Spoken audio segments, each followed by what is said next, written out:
Hello, good morning or good afternoon. My name is Robert Schoenberger, and I'm editor-in-chief of Industry Week. And welcome to Production Pulse, our bi-weekly live stream where we talk to manufacturing newsmakers about things that are of interest in the market.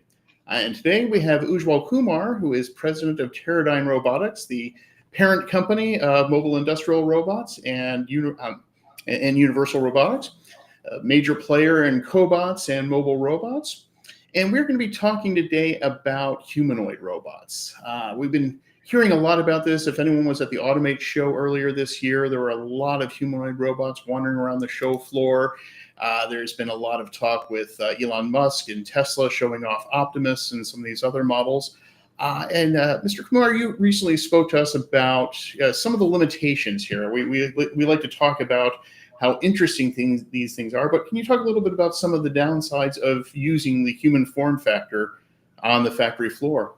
Sure.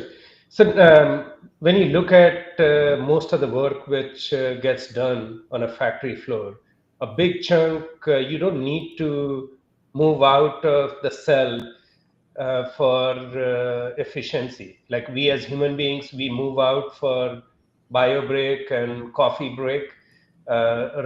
If you have a robot working there doing welding or palletizing or cutting, some of the CNC work or assembly work, you can pretty much stay at one place with your 6 arms or move on a rail and manage most of the stuff. So and there are other things which just needs to be moved efficiently from point A to point B.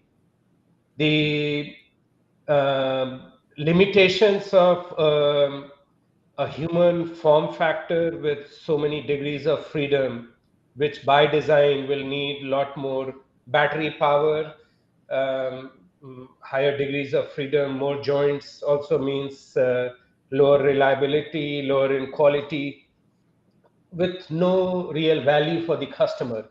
So I feel that there are limitations for that human form factor to the kind of stuff we want get done in a factory.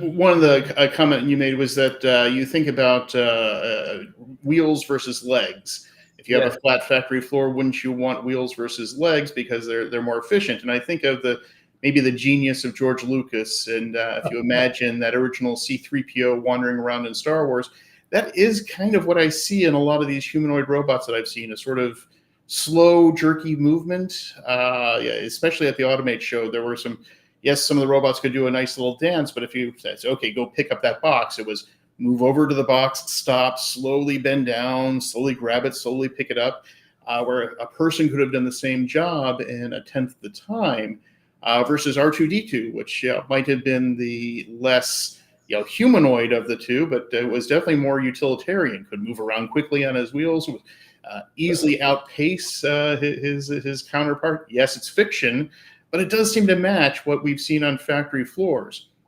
And I love these graphics here. As you can see, a machine which needs to work on a factory floor doesn't need the restriction of an eye on the top, two hands exactly 20 inches apart, legs which are inherently unstable, like us human beings, right? We are inherently unstable. As soon as you take the battery out of us, we'll collapse, like how humanoids do.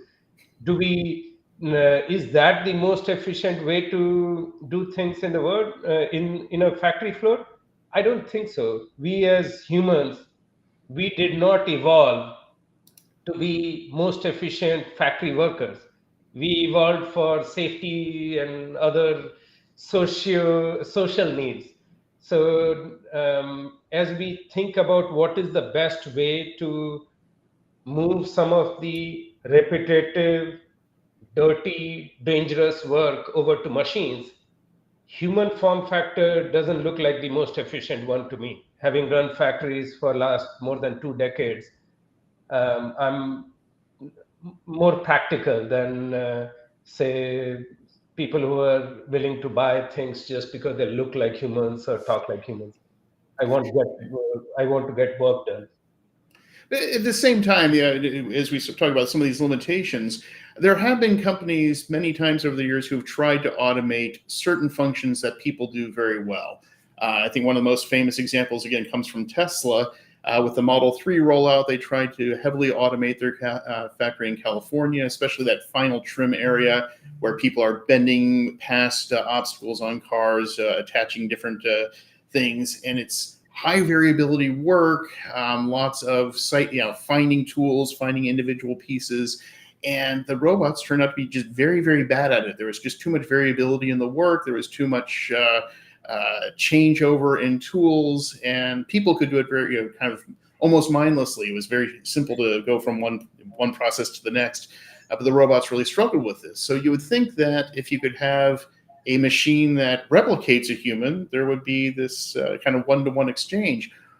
Is it just a technology difference that we can't get there at this point? No, I think what Tesla tried to do is a classic case study.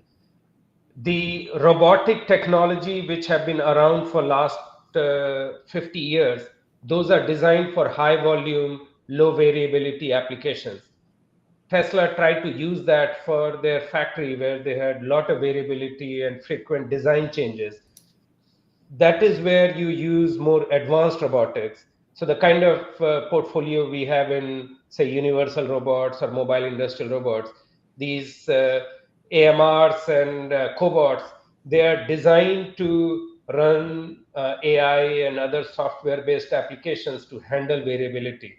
And these kind of the new generation of advanced robotics can be deployed and redeployed easily the way we human beings we get trained and retrained easily. So I think the Tesla example was an older technology used in today's problem of variability. And will human beings be better served to do that kind of work? Absolutely. But what is there a way to, like, my issue is, do we have enough humans to run our factories and keep our economies running? With the demographic changes, aging population, our biggest issue is if we want to maintain our quality of life, we'll need to figure out where do we bring in those more intelligent machines to help do the kind of work which we human beings we were doing. Right. We ran a webinar last week where one of the statistics we discussed was 2025 is the absolute trough of the working age population in the United States. It will get better from here, but not to the rate that we need it to fill the open jobs in manufacturing.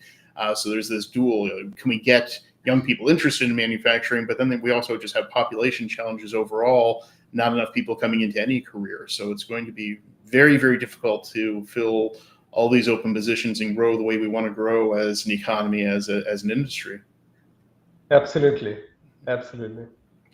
So just a question here. I mean, Teradyne, Universal Robotics, MIR, you make a lot of different types of robots. You're not in the humanoid space. Is there any accusation here of maybe some sour grapes that, you look down on this one technology because it's a space where you're not playing right now? Any thoughts on that? We are absolutely playing in the applications where the customers are trying to use humanoids. We are working in the same applications and the same set of customers. What we have realized is instead of legs, if you have feet, and giving the flexibility for the customer to mix and match whether they want one hand, two hands, 2 inches apart, or one hand on a mobile platform, the other one on a static platform. Just giving that flexibility allows our manufacturers to design their processes in a lot more cost effective, more reliable, higher quality way than using humanoids. We work very collaboratively with humanoids, and I do see a value for humanoids in some kind of applications, not probably not in a factory floor, but in our homes and elder care. And there are several applications where a human form factor will be better suited than a more machine kind of form factor. But in a factory, I if we were not playing in those applications, I would say sour grapes. Right now, we are playing in those applications with a solution which is available today. It's more cost effective, better quality, better reliability than humanoids can physically get to. Right. I find it very interesting. I was looking at some of the companies that are really experimenting with humanoid robotics, and many of them are modular systems where they are not 100% humanoid. I saw one that was, it could be entirely humanoid, or the bottom half could be wheels instead of legs for, again, greater speed, greater adaptability in environments. Others were just the torso up with no lower body. I think there's a psychology there. I think there were some studies done a few years ago showing that certain workers were more found it easier to approach certain cobots when there was some sort of face attached to it.